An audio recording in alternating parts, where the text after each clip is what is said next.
आनंद लिखने ब्लॉग में सबका हार्दिक स्वागत है। सबके मंगल भविष्य की कामना के साथ बड़ों को मेरा सादर नमस्कार, छोटों को मेरा आशीर्वाद। में ठीक हूँ, आशा करता हूँ कि आप सभी ठीक होंगे।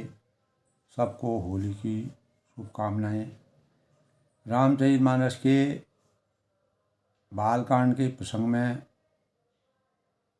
दोस्तों, जब भगवान राम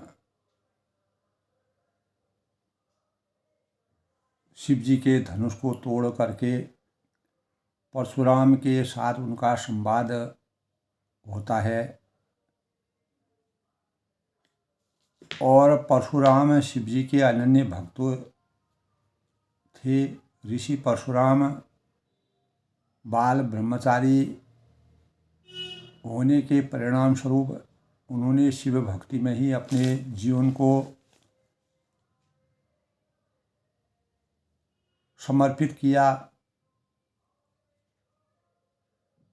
जब भगवान राम से परशुराम जी ने और जनक राजा से स्वयंवर की बातें सुनी, तब धनुष को तोड़े हुए देख करके परशुराम का क्रोध बढ़ गया, क्योंकि शिव जी के अनन्य भक्त थे। तो सब कुछ त्याग करके उन्होंने अपना स्वरूप धारण करके फरसे को हाथ में लेकर के स्वयंवर में वह पधारे और तब उन्होंने कहा कि जिसने इस शिव धनुष को तोड़ा वह सहस बाहु के समान मेरा शत्रु है और वह इस समाज से अलग हो जाए, क्योंकि यहाँ अनेकों राजा उपस्थित हैं और जिसके परिणाम स्वरूप जब मेरा क्रोध की ज्वाला मेरे अंतःकरण में विराजमान है, नहीं तो मैं समस्त राजाओं को विहीन कर दूंगा। तो सो बिलगाय बिहाई समाजा नत मारे, नहीं तो मैं सारे राजाओं को मार डालूंगा, इसीलिए वह अलग हो जाए। तब मर्यादा पुरुषोत्तम भगवान राम ने कहा, नाथ शंभु धन भंजनी हारा, हो वही कोई एक दास तुम्हारा। यानी हे नाथ, धनुष को तोड़ा है, आपका कोई एक सेवक के समान है। आयुषु काह कही कन मोही, सुनि रिसाय बोले मुनि कोई। तो क्या आज्ञा है, वो हमको शिरोधारी है और क्या हमको करना है। यह सुनकर क्रोधी मुनि और क्रोधित हो गए। तब उन्होंने कहा, सेवक सू जो करे सेवकाई, अरि करनी करी करे लड़ाई, सुनो राम जी शिव धनु तोरा, सहस भाव समसो रिपु मोरा। तब आगे उन्होंने कहा, सो बिलगाओ बिहाई समाजा। कल के प्रसंग में था, जो नर मारे जे वहीं सब राजा, सुनि मुनि बचन लखन मुस्काने, बोले परशु धरे अपमाने। यानी परशुराम जी का अपमान करते हुए लक्ष्मण जी को क्रोध आया, उनको भी। अब उन्होंने कहा, ऐसे धनुर्मन ने हजारों तोड़ डाले, इस धनुष पर आपकी इतनी ममता कैसे है। एक धनुष पर ममता के हेतु सुनि रिसाय का भूकुल के हेतु, तब भूकुल के महान जो भृगुवंश के महान ऋषि परशुराम जी, ध्वजा स्वरूप परशुराम जी को दुखी जानकर कुपित क्रोध में होकर वह कहने लगे, रे नृप बालक काल बसौ, बोलत तो ही न संभार, धनु ही सम त्रिपुराज धनु विदित सकल संसार। यानी हे राजपुत्र, काल के बल होने से तुझे बोलने में कुछ होश नहीं है, सोच विचार के तुमको बोलना नहीं आता है और न जाने आंगन टेढ़ा। सारे संसार में विख्यात शिव जी का यह धनुष क्या धनु ही के समान है। तब लक्ष्मण जी ने कहा, हंसकर कहा कि हे देव सुनिए, हमारे जान में, हमारी संज्ञान में सभी धनुष एक से ही होते हैं। पुराने धनुष को तोड़ने पर हमें क्या लाभ है, क्या हानि है। जनक जी के संकट को समाप्त करने के लिए, उनके संकल्प को परिपूर्ण करने के लिए, सीता के स्वयंवर को परिपूर्ण करने के लिए अनेक राजाओं ने जब धनुष को नहीं तोड़ पाए तो भगवान रामचंद्र जी इसको तोड़ा। तो मैं तुझे तब फिर यह तो छूते ही टूट गया, इसमें रघुनाथ जी का कोई दोष नहीं है। आप बिना ही कारण अकारण ही किस लिए क्रोध करते हैं। परशुराम जी ने अपने फरसे की ओर देखकर बोले, हे दुष्ट, तूने मेरा स्वभाव नहीं जाना है। तो इस प्रकार से जब भगवान राम जब बहुत बढ़ गई थी, तब भगवान राम ने परशुराम जी को अपने भावों से समझाया। और प्रभु ही सेवक समर कमा तजम विप्रबर रोष, वेश बिलोकी कहज कसो बालक हो नहीं दो टोस। तो भगवान राम ने मुनि विश्वामित्र से कहा कि आप अपने प्रशंसा यानी अपने प्रभाव को ही देख रहे हैं। स्वामी और सेवक में युद्ध आज तक हमने न कभी देखा। हे ब्राह्मण श्रेष्ठ, क्रोध का त्याग कीजिए और आपका वीरों का सा जो रस है, जो आपके अंदर जो भाव है, ऐसे वेश को, ऐसे आभूषण, ऐसे स्वरूप को देखकर ही बालक ने कुछ कह डाला। यानी वह बच्चा बड़े क्षमा बड़न को चाहिए, छोटन को उत्पाद का रही हरि को घटियो जो भृकुमारी लात। वास्तव में उसका भी कोई दोष नहीं है, क्योंकि धनुष मैंने तोड़ा और लक्ष्मण को दोष देना निराधार है। तो इस प्रकार से भगवान राम ने जो अपने सहनशील भावों से विश्वामित्र को समझाने का प्रयास किया, तो रामचरितमानस में तुलसीदास जी ने दोस्तों सहनशीलता के परिणाम में अगर हम लोग अपने ध्यान को अंकित करते हैं तो कहा गया है कि सभी प्रकार के दुखों को यानी सहन करना और बदले की भावना को परित्याग करना, चिंता विलाप और रोना और कल्पना, इस प्रकार के भावों से हमें विरत रहना चाहिए।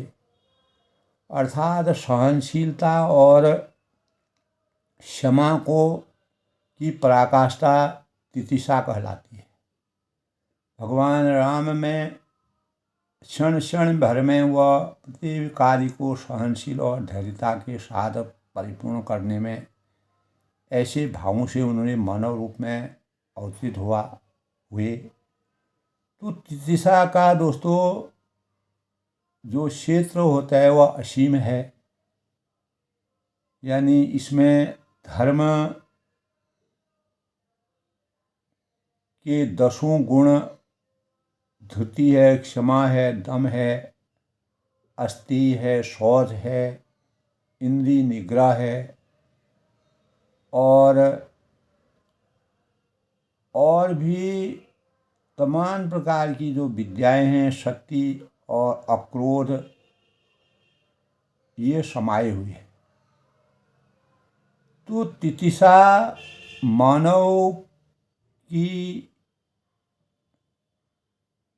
मानव को संत बना देती है।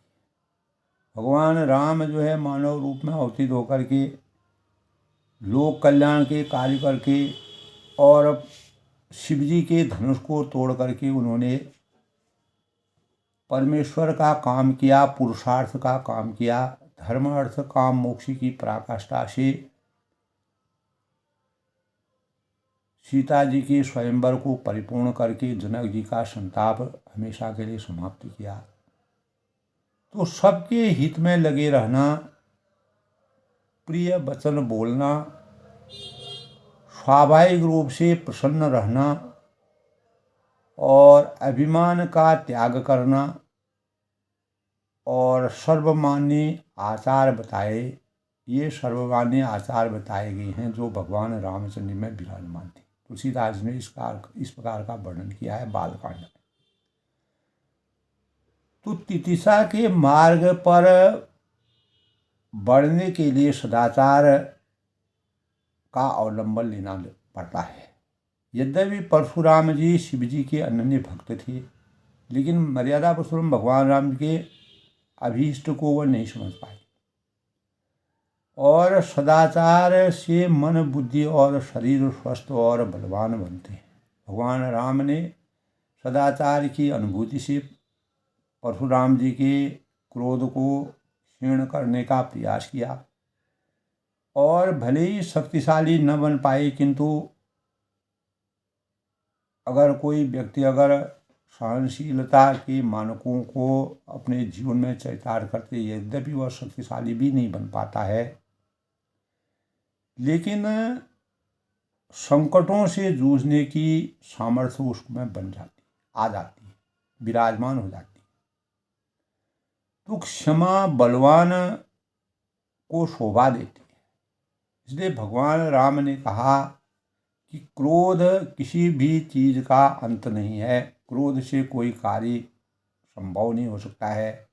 आपको क्रोध आया है तो मेरा स्वयं का शरीर, यानी उन्होंने अपने सर को परशुराम जी के फरसे के आगे करके कहा कि अगर आपका क्रोध कैसे भी ठंडा नहीं होता है तो आप मेरे सर को ही अलग कर दीजिए, जिसके परिणाम स्वरूप आपको सुख की अनुभूति हो। यानी क्षमा बलवान को शोभा देती है और निर्बल को नहीं। क्षमा बड़न को चाहिए, छोटन को उत्पात, कारहीम हरि को घट्यो जो भृगुमारी लात। और जिसकी बुद्धि है, मन उदात्त गुणों से शक्ति संपन्न होता है। तो यही दोस्तों रामचरितमानस में तुलसीदास ने तितिसा का मनोयोग पूर्वक अभ्यास करने पर भगवान रामचंद्र की और लक्ष्मण जी के चरित्र को, परशुराम जी भी बाल ब्रह्मचारी और महान ऋषि थे, न्याय के सच्चे कर्मठ पुजारी थे। मानव अपने स्वभाव द्वारा अपने प्रेम पर व्यवहार करता, लेकिन क्रोध पर उनका नियंत्रण नहीं था। तो भगवान राम जो है वह धैर्य और सहनशीलता के प्रतीक थे। तो एक दीप से दोस्तों अनेकों दीप जलाए जाते हैं। ऐसे परशुराम जैसे अनेक मुनि हैं जिनके जो क्रोध के अपने तपस्या में, साधना के स्वरूप में अगर उनकी साधना में खलल हो जाती है तो वह क्रोधित हो जाते हैं। ऋषि मुनियों का ऐसा स्वभाव होता है। एक व्यक्ति जब सौहार्द फैलाता है तो उसके अनुयायी होते रहते हैं। तो भगवान राम ने जब सौहार्द का वातावरण प्रस्तुत किया तो परशुराम जी खुद ही उनके अनुयायी बनते हैं अंततोगत। तो पीड़ित व्यक्ति ऐसे व्यक्ति के संपर्क में आकर निर्भयता की सांस लेते। इसीलिए तितिसा का अस्थायी विचार कर ही कार्य करना चाहिए। यानी पुराणों की अपेक्षा जो पुरुषों को की अपेक्षा स्वजनों में सोच समझकर काम करने की स्वाभाविक प्रवृत्ति होती है। पुरुष व्यधान पड़ने पर झंझला जाते हैं, जूझ जाते हैं, किंतु स्त्री शांति के समय भी प्रतीक्षा करती है। उसी प्रकार भगवान रामचंद्र ने भी शांति की प्रतीक्षा की। तो तितिसा सभी प्रकार से सामाजिक कष्टों, दुख और द्वंद्वों को सहने की के लिए सहायक होती है। इसका अभ्यास करने से सभी प्रकार के मानसिक तनाव दूर हो जाते हैं। इसके द्वारा जीवन के आदर्शों का मार्ग जो है स्पष्ट रूप से दृष्टिगोचर होने लगता है। इसीलिए तितिक्षा उत्कृष्ट तप है और देवी गुण है, देवी शक्ति है। मनुष्य सम्राट अशोक की भांति विख्यात हो जाता है। तितिक्षा के परिणाम स्वरूप भगवान राम में इस प्रकार की मानव रूप में अवतीत होकर के उन्होंने मानवता को इस प्रकार से सामाजिक परिवेश में उसका चरित्र चित्रण किया। तो वास्तव में दोस्तों सिद्धि यानी तितिक्षा जो है वो अहिंसा आदि सद्गुणों की जननी कहलाती है। तो भगवान रामचंद्र जी ने हमेशा मनुष्य के अंदर धर्म के लक्षण दान, दया, तप, शौच व संतोष आदि की समीक्षा के भावों को परशुराम जी के अंतःकरण में विराजमान करने के भावों का संचार किया।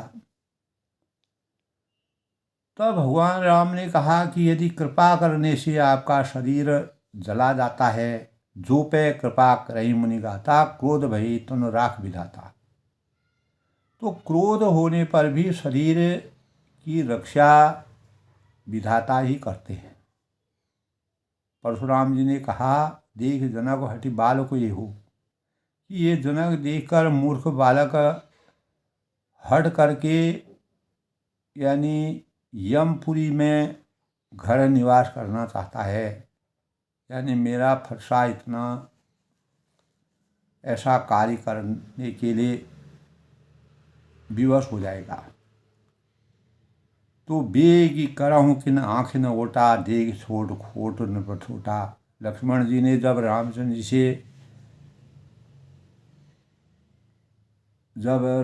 जी से भी परशुराम जी ने अनेक प्रकार के बातें कही, तो इसको शीघ्र ही आँखों की ओट क्यों नहीं देते हो। तब वह विश्वामित्र जी से कहते हैं कि यह राजपूत देखने में बड़ा छोटा है, लेकिन घाव करे गंभीर। बियचे लखन कहा मन माही, मुदे आँख कतों का माही। तो लक्ष्मण जी हंसकर मन ही मन उन्होंने कहा कि आँख मूंद लेने पर कहीं कोई छोटा और बड़ा नहीं दिखता है। परशुराम तब राम प्रति बोले उर अधिक क्रोध, शंभुसरा सन तोई सटो करे हमार प्रबोध। तब परशुराम जी के हृदय में अत्यंत क्रोध भरकर श्री राम जी से वह बोले कि अरे षठ, रामचंद्र जी से भी वह भी षठ दुष्टता का व्यवहार करने लगे। तुम यानी शिव जी का धनुष तोड़कर उल्टा हमें को ज्ञान सिखाते हो। जो शिव रात दिन भगवान राम की सेवा, ब्रह्मा विष्णु महेश निरंतर अनवरत जो है भगवान राम जी की सेवा में लगे रहते हैं, उसी शिव धनुष को तोड़ने के पश्चात परशुराम जी का जो क्रोध होता है वह भगवान राम पर भी हावी हो जाता है। तो प्रभु की लीला का यही बड़ा रहस्य है। तब वह कहते बंधु कहे कटु सम्बर तोरे, तू छल विनय कर तोरे, करो परितोष मोर संग्रामा, नाइन साढ़ कहा उपरामा। यानी तेरा यह भाई तेरी ही सहमत से कटु वचन कर रहा है और तू छल से हाथ जोड़कर विनय कर रहा है। या तो युद्ध में मेरा संताप कर, नहीं तो राम कहलाना बंद कर दो। राम त्याग का स्वरूप है। तब उन्होंने कहा छल तज करहि समर शिवद्रोही, बंधु सहित नत मारहूँ तो ही। अरे शिवद्रोही, जिसने शिव जी का धनुष तोड़ा, छल त्याग कर तुझे युद्ध कर, नहीं तो भाई सही तुझे मार डालूंगा। और इस प्रकार जो है भृगुपति बकही कुठार उठाए। परशुराम जी ने अपना कुल्हाड़ा फरसा जो है उठाने का प्रयास किया और वह थक गए। मन मुस्काए राम सिर नाई, तब भगवान राम उनके शरीर के शौर्य को देखते हुए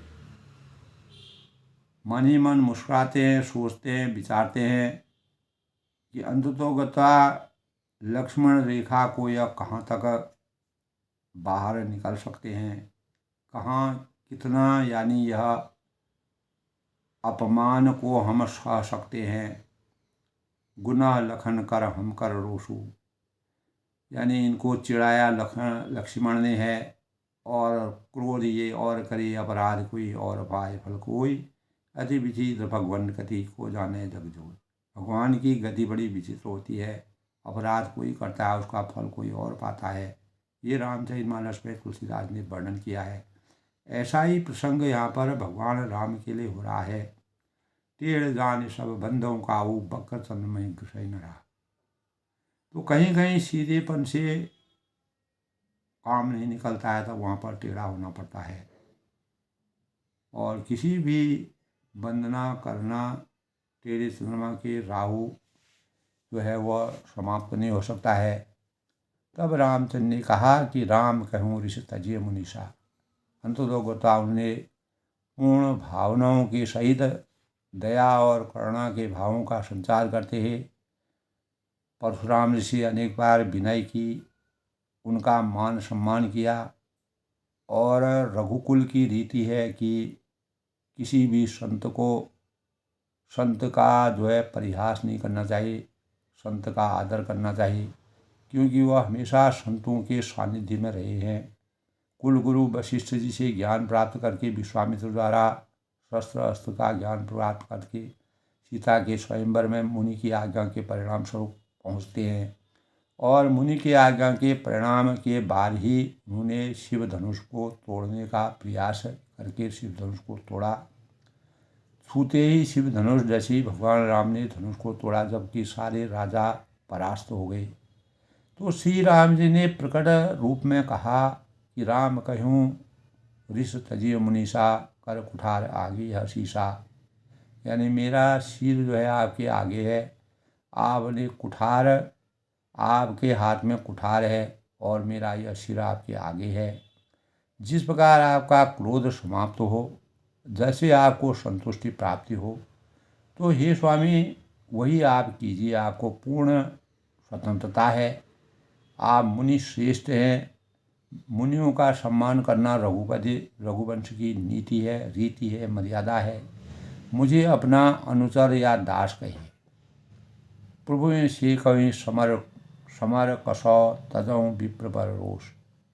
स्वामी और सेवक के बीच में युद्ध कभी भी नहीं होना चाहिए, क्योंकि ये नीति नहीं कहती है, ये मर्यादा नहीं कहती है। रघुकुल की रीति में तो ऐसा है ही नहीं।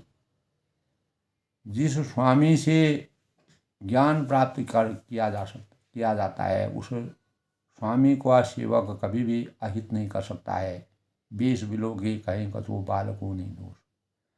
तो आपका वीरों का सा जो वेश है धारण आपने किया है, परशुराम से रामचंद्र जी कहते हैं कि बालक ने कुछ कह भी डाला है, और छोटे लोग अगर कुछ कह भी देते हैं, वास्तव में उसका कोई दोष नहीं है, दोषी तो असली में हो। तो इस प्रकार जो है परशुराम जी के क्रोध को शांत करने के भावों से मर्यादा पुरुषोत्तम भगवान रामचंद्र जी बालकांड में स्वयंवर, सीता के स्वयंवर में अनेकों बाधाओं के परिणाम स्वरूप उसको चुनौतियों के साथ लेकर के सहनशीलता और धैर्य धारणा के परिणाम स्वरूप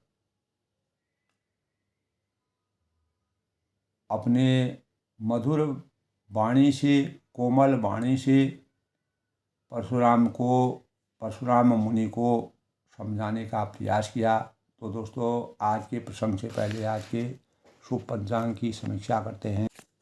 तो आज दोस्तों आज का पंचांग आज 16 मार्च 2025 और चैत्र माह की कृष्ण पक्ष की द्वितीया तिथि 2:33 से द्वितीया तिथि शुरू होगी और 4:58 तक। उसके बाद तृतीया तिथि का शुभारंभ हो जाएगा। आज रविवार का दिन है दोस्तों। चंद्रमा कन्या राशि में प्रवेश करेंगे और बाद में 1:15 से तुला राशि में प्रवेश करेंगे। विजयी मुहूर्त आज दोस्तों 2:28 तक, दोपहर से 3:40 तक। गोधूली मुहूर्त 7:20 से 7:35 और निशिता मुहूर्त 11:17 से 12:09 तक। इस प्रकार आज के मुहूर्तों का संयोग है। आज के शुभ मुहूर्त की बात करें तो अभिजीत मुहूर्त 12:11 से 12:59 तक। अमृतकाल आज का दोस्तों 5:32 से 6:49 तक। ब्रह्म मुहूर्त आज का 5:01 से 5:49 तक। चैत्र माह की कृष्ण पक्ष की द्वितीया तिथि के संबंध में नक्षत्र हस्त नक्षत्र है 11:45 तक। उसके बाद चित्रा नक्षत्र शुरू हो जाएगा। आज दोस्तों बुद्धि योग 2:48। उसके बाद ध्रुव योग शुरू हो जाएगा। करण गर 4:58 के बाद बिष्टि। और आज दोस्तों सूर्य उदय 6:30 पर होंगे सुबह और 6:30 तक रात्रि के समय में सूर्य अस्त होंगे। और राहु काल जिसके दौरान किसी भी शुभ कार्य को करना परहेज माना गया है, वर्जित माना गया है, 5 बजे से 6:30 तक रात्रि में, यानी सायंकाल के समय। इस प्रकार आज के शुभ पंचांग के भावों का संयोग है।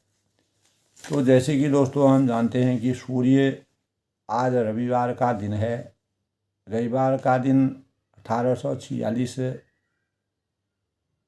से जो है रविवार का अवकाश के रूप में रविवार मनाया जाता है। सूर्य भगवान में अनेक प्रकार के चमत्कारिक और चुंबकीय पदार्थ हैं जो हमको सौरमंडल का सबसे बड़ा पिंड के रूप में सूर्य दिखाई देते हैं। तो सूर्य में अथाह चमत्कारी पदार्थ हैं और उसका व्यास लगभग दोस्तों 13,90,000 मिलीमीटर, जो पृथ्वी से 113 गुना अधिक है। सूर्य के पास अपार भंडार हैं। ऐसे पदार्थ हैं जो पूरे संसार को भगवान ब्रह्मा विष्णु महेश ने जब सृष्टि की रचना की तब चारों ओर सन्नाटा था, न रात थे न दिन थे। तो सृष्टि की रचना के समय रात और दिन का प्रारंभ हुआ। तब भगवान यानी ब्रह्मा ने इस प्रकार की रचना की और सूर्य को एक ऐसा भंडार के रूप में इस सृष्टि के मानक के रूप में माना। तो सूर्य शक्तिशाली भंडार इसलिए माना जाता है। सूर्य में हाइड्रोजन और हीलियम गैसों का अपार भंडार मिलता है। अपने आप ही स्वतः ही वो प्राप्त हो जाता है। और परमाणु विलय की प्रक्रिया द्वारा सूर्य अपने केंद्र में ऊर्जा पैदा करते हैं, ऐसा वैज्ञानिकों का कथन है। आध्यात्मिक स्वरूप से भगवान सूर्य में रोग विनाशक प्रतिरोधक क्षमता की किरणें निकलते हैं, जो हमारे शरीर में अनेक विटामिन डी और अनेक रोगों को, सूर्य की किरणों से अनेक रोगों से हमको सामना करने में सूर्य का प्रकाश हमारी रक्षा करता है। और सूर्य एक पीले बौने तारे के समान दिखता है। सूर्य पृथ्वी से 93 मिलियन यानी 93 मिलियन मील यानी 150 मिलियन किलोमीटर दूर है। कल्पना कीजिए दोस्तों, यह सौरमंडल का एकमात्र ऐसा तारा है जो सूर्य के गुरु बृहस्पति कहलाते हैं। और एकमात्र यह तारा यानी बृहस्पति सूर्य के मित्र के रूप में संयोग से जीवात्मा का संयोग माना जाता है और गुरु जीव है, सूर्य आत्मा है। ऐसा हमारे शास्त्रों का विधान है। और मार्ग आदित्य हृदय शोध मंतस्य में सूर्य की उपासना करना, पूजा करना, सूर्य भगवान को सुबह स्नान करने के बाद सूर्य को अर्घ्य अर्पित करना, लाल पुष्प से भगवान शिव की स्तुति करना।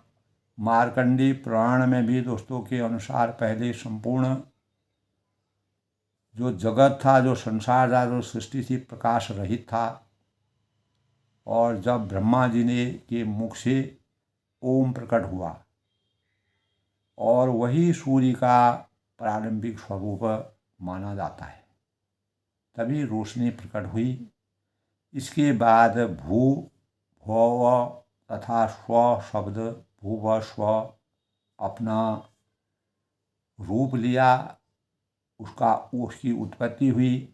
तीनों लोकों में, पिंडों में जो तीनों चीज़ें ओम भूव स्व से जो है ओम में सब विलीन हो गया।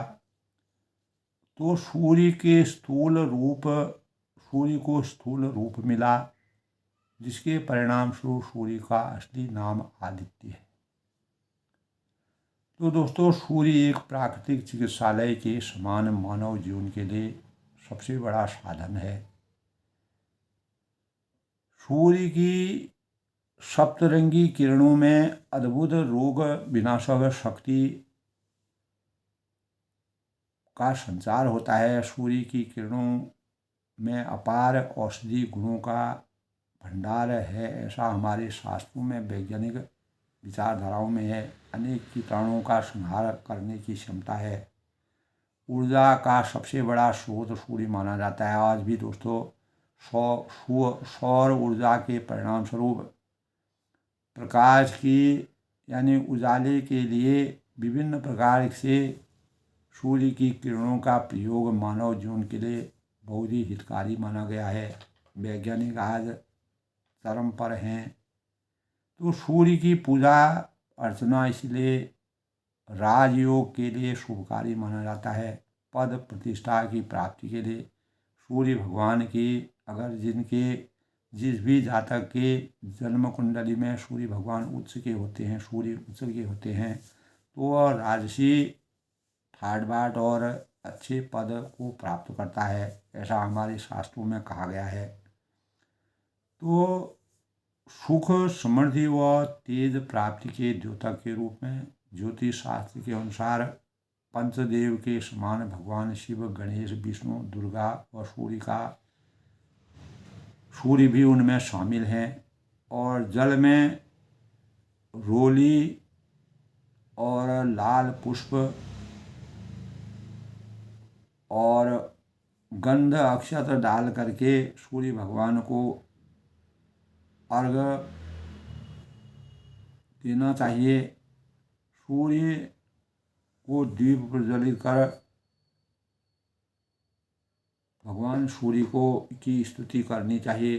रोजाना सुबह सूर्य को अर्घ्य देना और सूर्य भगवान यानी सूर्य रविवार के दिन भगवान सूर्य की उपासना करने से अनेक प्रकार के भाग्य में मनोवांछित फलों की प्राप्ति होती है।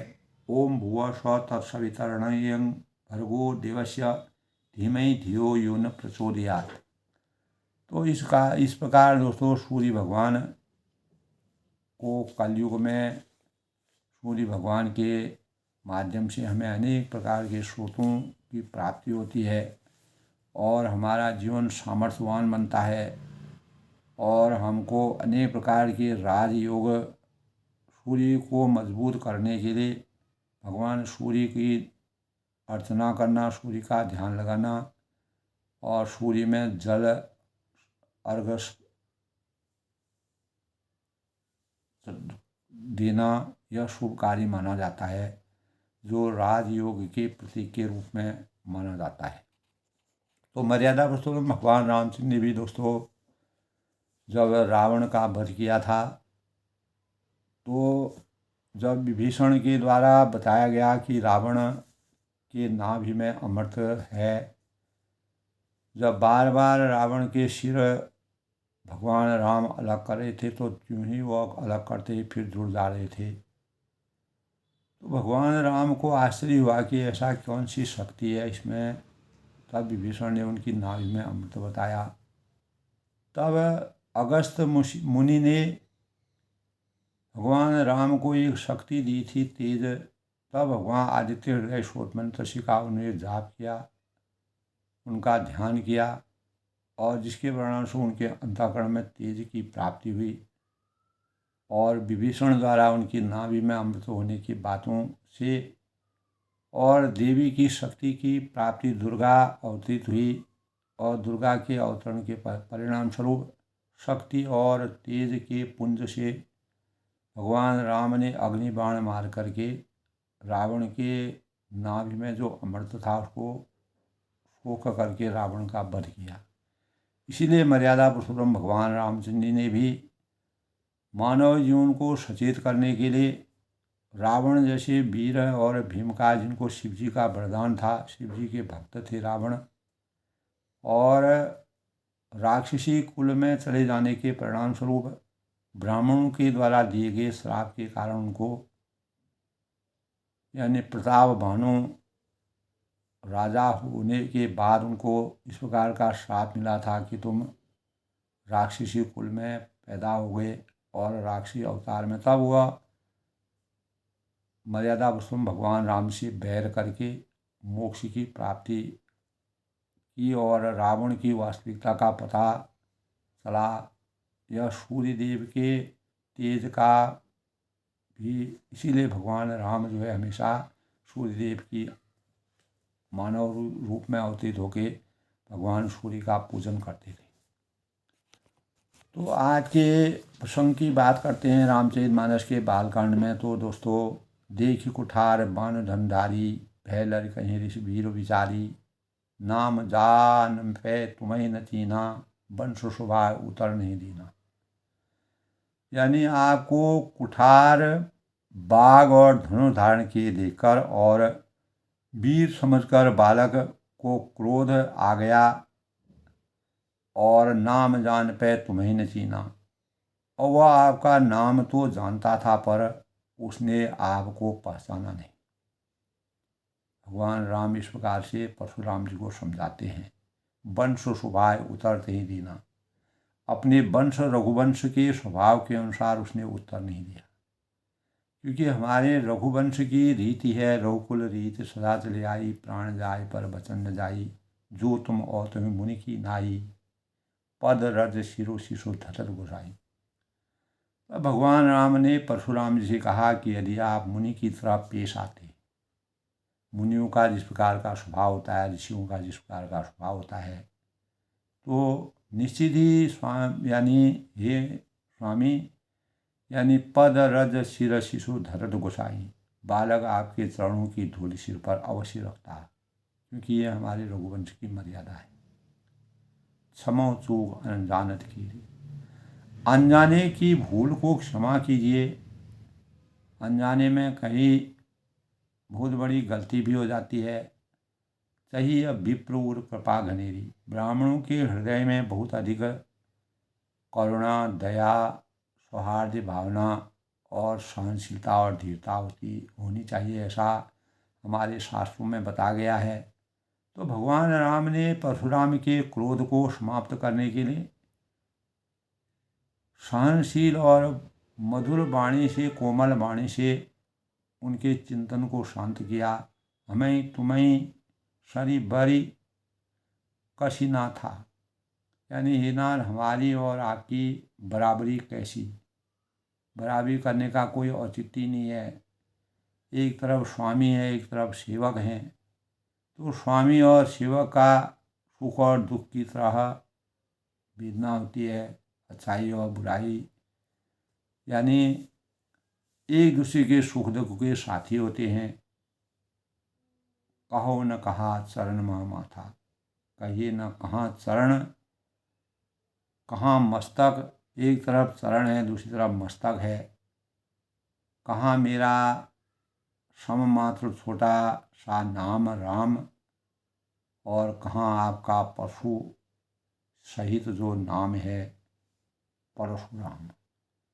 राम छोटा नाम है और परशुराम बड़ा नाम है। तो भगवान ने जो है अपने तर्क वितर्क से परशुराम जी के शौर्य को ऊंचा उठाने का प्रयास किया, समझाया बुझाया।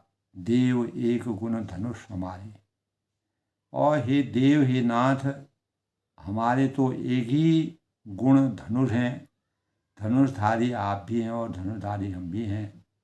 9 गुण परम पुनीत तुम्हारे, और आपके परम पवित्र 9 गुण आप में और हैं, जो है सम है, दम है, तप है, शौच है, क्षमा है, सरलता है, ज्ञान है, विज्ञान है, आस्तिकता है। ये आपके 9 गुणों से आप सुशोभित हैं। और सब प्रकार हम तुम सनहारे, हम तो आपसे हर प्रकार से हारे हुए हैं। यानी हमारी शक्ति आपके सामने क्षीण है, कुछ भी नहीं है। आप जो है 9 गुण आपके अंदर समाहित हैं। सम दम तप शौच क्षमा सरलता ज्ञान विज्ञान और आस्तिकता। क्षमऊ विप्र अपराध हमारी। तो 9 गुण आप में होने के परिणाम स्वरूप आपके अंदर इतनी शक्ति है कि हम तो सब प्रकार से आपसे हारे हुए हैं। हे विप्रदेव, हे ब्राह्मण देव, हमारे अपराधों को, चाहे लक्ष्मण ने कोई अनुचित बात कही हो या मैंने कोई अनुचित बात की है, उस अपराध को हमारी क्षमा कीजिए। तो भगवान ने दोस्तों निष्ठा और कटवान राम ने तोड़ दिया था। जनक जी के कष्टों को दूर करने के लिए बार बार मुनि विप्र बरो कहा राम सुन राम। तब श्री राम जी ने परशुराम जी को बार बार मुनि और विप्र बर कहा। बोले भूपति सरूष हसी तहु बंधु समबाम।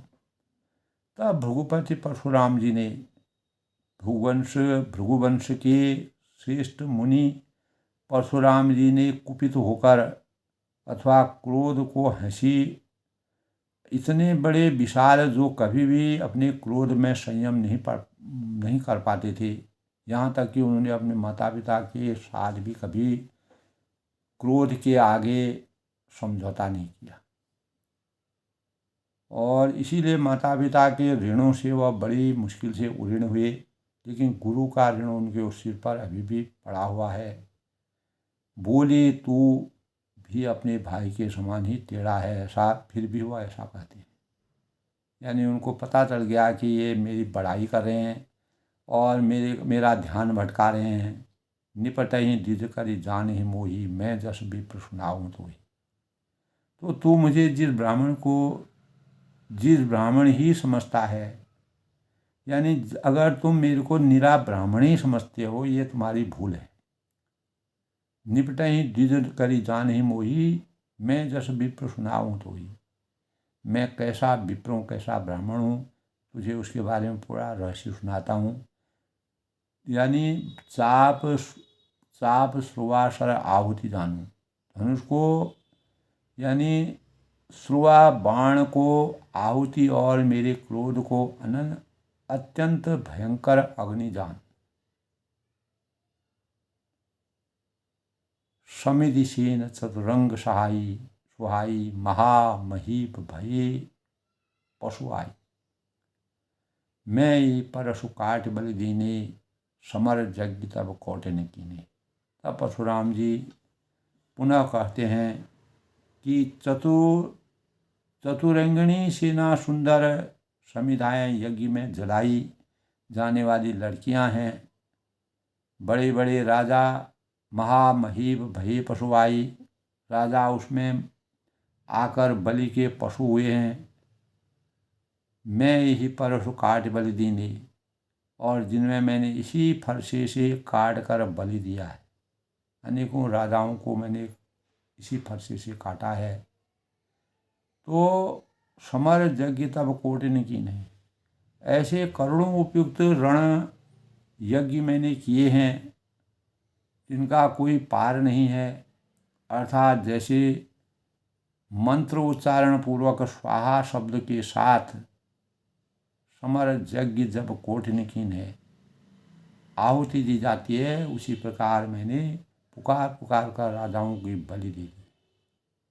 तो इस प्रकार इसे अपनी प्रशंसा करके परशुराम जी वास्तव में बड़े क्रोधी मुनि थे, सहन नहीं कर पाते थे, और जो उनकी भक्ति में बाधा डालता था वह उसका बहुत बड़ा शत्रु बन जाता था। मोर प्रभाव विदित नहीं तोरे, बोले से निधरी विप्र के भोरे। मेरा प्रभाव, जब परशुराम जी कहते हैं कि मेरे अस्तित्व को, मेरे प्रभाव को तुझे मालूम नहीं है, इसी से तू ब्राह्मण के धोखे मेरा निरादर करने के लिए बोल रहा है। धनुष जो है भंज्यों चाप दाब बड़बाड़ा, और धनुष तोड़ डाला, इससे तेरा घमंड बहुत बढ़ गया है। यानी शिवजी जैसे धनुष को तुमने तोड़ डाला, ये हर एक राजा के बस की बात नहीं है। यह घमंड तुमको नहीं करना चाहिए। परशुराम जी कहते हैं कि ऐसा अहंकार है मानो संसार को तुमने जीत कर खड़ा कर दिया। भगवान राम को भी इस प्रकार की बातें उन्होंने सुनाई। तो राम कहा मुनि कहो बिचारी, ऋषि अति बड़ी लघु चूक हमारी। तो श्री रामचंद्र ने, मर्यादा पुरुषोत्तम भगवान रामचंद्र ने कहा कि हे मुनि, कहो बिचारी, विचार कर बोलिए, संयम से बोलिए। मैं आपका लगातार आदर कर रहा हूँ, सम्मान कर रहा हूँ, आपका मान मर्यादा बढ़ा रहा हूँ। ऋषि अति बड़ी लघु चूक हमारी, आपका क्रोध बहुत बड़ा है, ये मैं जानता हूँ, और मेरी भूल बहुत छोटी है। छुए टूट पिनाक पुराना, पुराना धनुष था, जनक जी का संकट था, सीता जी का स्वयंवर था, इस प्रकार का संकल्प लिया गया था, छूते ही धनुष टूट गया। मैं किस कारण अभिमान करूं, मुझे किस प्रकार का अभिमान है जो मेरे हाथों के स्पर्श करने से ही बड़े बड़े राजाओं ने उस पर अपार अपनी क्षमता का प्रभाव किया, लेकिन वह उस धनुष को नहीं तोड़ पाए। मैंने छूते ही उस धनुष को तोड़ दिया, तो इसमें मुझे क्या अभिमान है। तो परशुराम जी को इस प्रकार की बातों को कह करके, जो हम नितर ही विप्रवधि सत्य सुनो भृगुनाथ।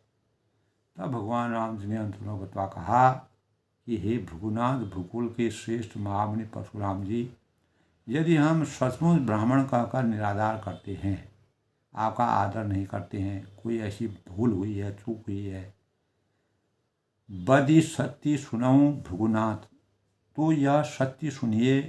फिर संसार में ऐसा कौन योद्धा है जिसे हम डर के मारे मस्तक नहीं नवाए। तो हमारे सामने कोई भी ऐसा नहीं है। देव धनुष भूपति भरनाना, समबल अधिक हो बलवाना, जो रन हमें पचारे काऊ, लड़ाई सुखे न काल किन करण। यानी तब उन्होंने कहा, भगवान राम ने कहा कि देवता है, दैत्य हैं, राजा या बहुत से योद्धा, वे चाहे बल में हमारे बराबर हूँ, चाहे अधिक बलवान हूँ या कम बलवान हूँ, तो यदि जो रण हमें पचारे काऊँ, लड़े सुखे न काल किन काऊ। यदि रण में हमें कोई भी ललकारे पुकारे और तो हम उसके सुखपूर्वक, उससे सुखपूर्वक लड़ेंगे, चाहे काल ही क्यों न हो।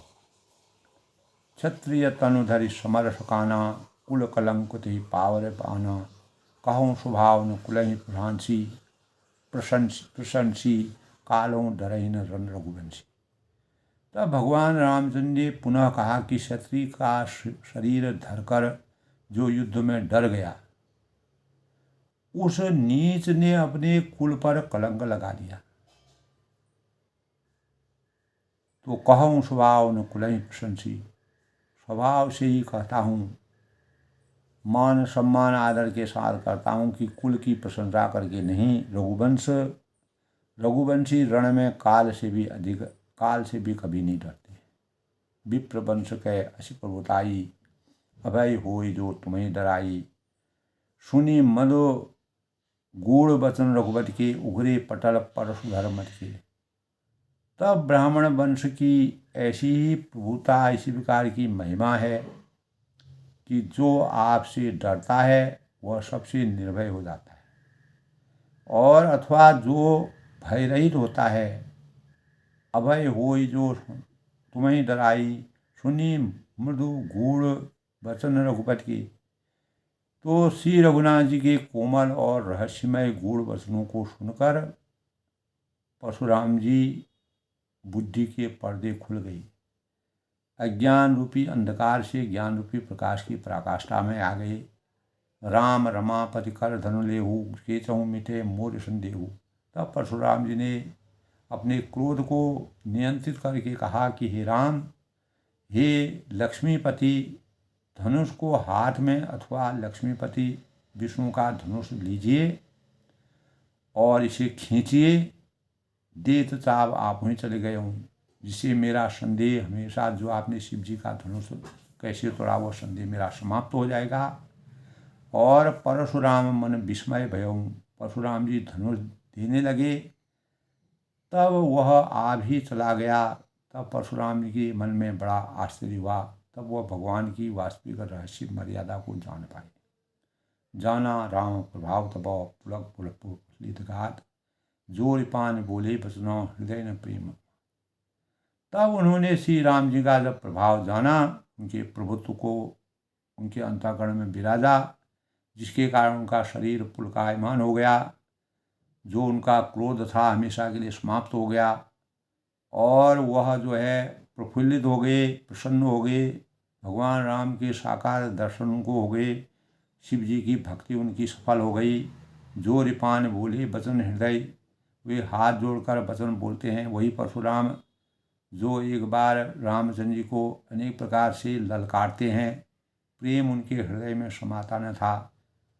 अंततोगत्वा भगवान राम ने अपने स्वभाव से, अपनी सहनशीलता से, अपनी धैर्यता से, रघुकुल की रीति और मर्यादा के अनुसार परशुराम जी के क्रोध को शांत करके रघुकुल की रीति का जो भाव हैं, उनके हृदय का परिवर्तन करने में भगवान राम समर्थवान हुए। तो प्रभु की कृपा भयों सब आजू, प्रभु की कृपा भयों सब काजू, जन्म हमार सफल भय आज। तो इसी प्रकार परशुराम जी का जन्म जो है आज सफल हो गया, जब भगवान की कृपा हो गई और क्रोध उनका नियंत्रित हो गया, और मन वचन और कर्म से वह नियंत्रित हो गए। भगवान राम का आशीर्वाद प्राप्त हो गया, उनकी कृपा प्राप्त हो गई। दोस्तों, आज के प्रसंग में, रामचरितमानस के बालकांड के प्रसंग में, भगवान राम कैसे परशुराम जी को अनेकों वचन अपने भावों से, अपने भक्ति भावों से, ज्ञान से, विवेक से, बुद्धि से, उनके अंतःकरण के जो क्रोध है, जितने भी भगवान शिव के अनन्य भक्त थे, लेकिन भगवान ने अपने शौर्य से, अपने तेज प्रताप से परशुराम जी का क्रोध शांत किया।